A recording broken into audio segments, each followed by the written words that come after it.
Assalamu alaikum dear students. How are you? I hope that all of you are well by the grace of Almighty Allah. I'm fine too. Welcome you all to NIVS Home School. This is Mahmudur Rahman, Assistant Teacher of English, National Ideal English Version School.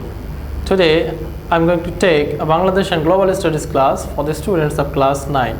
Our today's topic is Chapter 6, page number 117 to 122. Okay, let's start by seeing the board at first. This is the class for the students of class 9.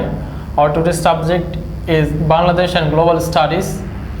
Topic chapter number 6, page number 117 to 122. This is your lecture number 13 and your homework number 11. I repeat again, this is your lecture number 13 and your homework number 11. Term half yearly. Teacher Mahmudur Rahman, and this is my phone number 01735 852285. Okay, let's start. Today we'll discuss on the concept of citizen at first. The word citizen derived from the Latin word civics. The main elements of studying civics are citizen and the state. The success of the state depends on the sense of duty and responsibility of the citizens. That means for a successful society or for a successful state, the duties and responsibilities of the citizens are very important. Now we will take some definitions from some social scientists. At first, the father of modern sociology, Aristotle, says, who participates in the administration directly and represents in the city-state is called citizen. According to Harold Jelaski, the persons who take facilities of the state and remain loyal to that state are called citizen. Professor Gattel says, citizen is the member of that political society who is committed to discharge duties for that society, and he is entitled to enjoy all facilities. So, from the definitions discussed here, we can make a conclusion that the person who takes the facilities from his state and shoulders different kinds of duties and responsibilities, he is called a citizen. Now, duties and responsibilities of a citizen. As a member of a city, society or a state, every citizen has some responsibilities and duties. Number one, a loyalty to the state. That means every citizen must be loyal to his state. Number two, ready to sacrifice. Every citizen must keep the mentality to sacrifice for the welfare of the society, for the welfare of his state. Number three, abide by the laws of the state. By abiding by the laws of the state, the environment and the discipline of the society maintained. So, a successful citizen or an ideal citizen will abide by the laws of the state. Number four, elect qualified and eligible candidates as people's representatives. This is one of the most vital characteristics or duties of a citizen. As the people's representatives run the state, the citizen will elect a qualified and eligible candidate so that the state can develop and prosper. Otherwise, the destruction of the state or the country is a must. Number five, provide taxes on regular basis. Every state runs with the taxes paid by the citizens. So, an ideal citizen must pay his regular taxes. Number six, to be patriotic and wish the state all the success and feel proud of their own culture. You know that every country or state has its own culture and history. An ideal citizen will be proud of his state, of the culture of his state, and at the same time he will be patriotic, he will love his country. And the final one is taking care of the children's health and education as they are the future of the state. Today's children are the future of the state. They will run this country, the state. So an ideal citizen will take care of the education, health and well-being of the children. Now we will discuss on the concept of law. What is law? Law is a combination of various kinds of rules, regulation, custom, practice, rituals and codes. It is the combination of specific rules recognized by the society and government for the betterment of the social welfare of the people. Now we will take some definition from different social scientists. T.H. Green said, laws are the rights and bindings imposed by the states. Professor Holland says, a law is general rule of external action enforced by sovereign political authority. The most recognized definition of law is given by President Woodrow Wilson.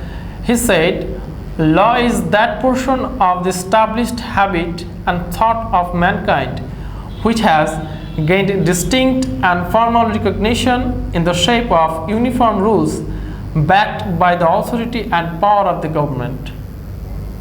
Now we will discuss on the characteristics of law. There are different kinds of characteristics. Number one, law controls the external behavior and work of the people. That means by enforcing law, the external behavior or attitudes of the people are controlled. People cannot do whatever they like. Number two, law is for all because it is equally applicable to everyone in a state. That means poor or rich, younger or the elderly persons, everyone will be equal under the custom of law. Number three, law is one kind of order or prohibition which everyone has to obey. The person who disobeys the law faces punishment. This point is very important. If you break the rules or if you break the law, you have to get punishment. This is the main motto of law. And everyone of this state and everyone of a country should follow the law. Law is recognized and imposed by the authority. That means law is made by the authority, or in modern states it can be said that the government. And the final one, everyone obeys the customs and regulations of the society. This is mandatory rules to live in the society, that we have to follow the customs and regulations of the society. Now the sources of law, from where laws are originated. There are many sectors here. 6 sectors are mentioned in your textbook. Number one, the custom. There are different kind of customs in our society. Many laws are originated from these customs. Number two, the religion. Religion is one of the most vital sources of laws. For example, many laws of Islamic Sharia are originated from the Holy Quran, and the Hindus also follow different kinds of law from their scriptures like Holy Gita and Veda. Number three, the judgment of the court. The judgment or the verdict of the court is also a source of law. Number four, the scientific discussion. The scientific discussion of the political scientists or the lawmakers are also source of laws, because when the lawmakers or political scientists write different types of books, they employ different types of new laws, and this is also the source of law. The sense of justice. Sometimes there are some crucial cases which can be solved using the natural laws. In that case, a justice uses his sense, and this use of the sense of the justice is also a source of law. And number six, the parliament. In modern states, the parliament is the most vital source of law. Any kind of law or any kind of rules or applications are passed in the parliament. So parliament is the most vital element of most volatile source of law in present states. Finally, today we'll discuss about the right to information. There is another topic in your textbook in this chapter. Generally, any kind of record is a part of the information. The Bangladesh government enacted the Right to Information Act on 5th April 2009. This is an act which ensures the right of the citizen to get information. According to this law, each of the citizen has the right to have information from the authority, and the authority is bound to provide necessary information to the citizen. If the citizen is denied, then he can take action against the authority. The Constitution of Bangladesh under section number 39 has recognized the freedom of thought and conscience and of speech as one of the fundamental rights of the citizen. This is very important. You have to remember the section number 39 of the Constitution of Bangladesh. By the Right to Information Act, the poor, marginal and underprivileged people will be developed. Corruption will be eradicated and good governance will be established. So this is the right to information, that if we need any kind of information necessary to our life, we can take it from the authority, and the authority concerned if they denies, then we can take proper action.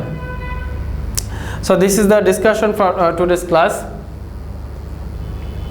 My dear students, I hope that you have understood today's discussion on concept of citizen, concept of law and right to information. For your better understanding, you have to read your textbook more and more, and if you find any difficulties, you must ask me questions through my mobile number or messenger or in the live class. Attend the live classes regularly, watch the YouTube class, and you have to do 5 multiple choice questions from for today's class as your homework. This is your homework number 11, and you have to submit it on Saturday. Take care of yourself. See you in the next class. Allah Hafiz.